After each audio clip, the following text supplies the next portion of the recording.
YASSER wanted to go into farming, but he didn't have much land to grow crops. Erratic rainfall in Zimbabwe and recurring droughts further complicated his plans. So he chose aquaponics, combining fish farming with growing plants in water without using soil. This is our root system of these tomato vines that you see here. The excrement or waste the fish produce fertilizes his plants. The roots soak up the manure from the fish, purifying the water, which is then pumped back into the fish tanks. We're in a crisis. In the next 10 years or so, it's going to be a very, very big problem to have fresh water to irrigate crops. And this is definitely one of the ways where, as a country, we can have food security without worrying too much about our water issues. Aquaponics is still a relatively new way of farming in Zimbabwe and much of Africa. Farmers say the process uses 80 to 90% less water than traditional farming methods. But it can cost thousands of dollars to install, depending on the size of the business.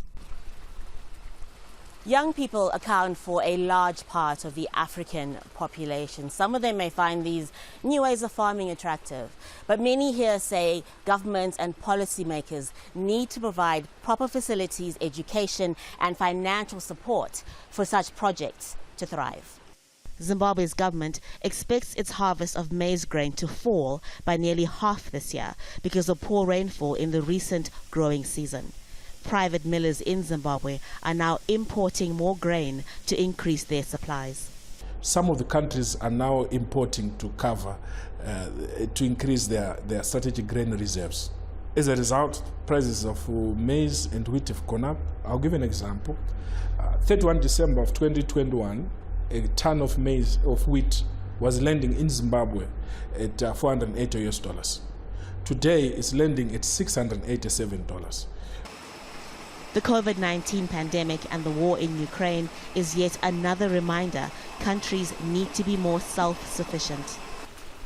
Aquaponics won't replace traditional farming anytime soon in Zimbabwe, but YASSER believes it could be the future.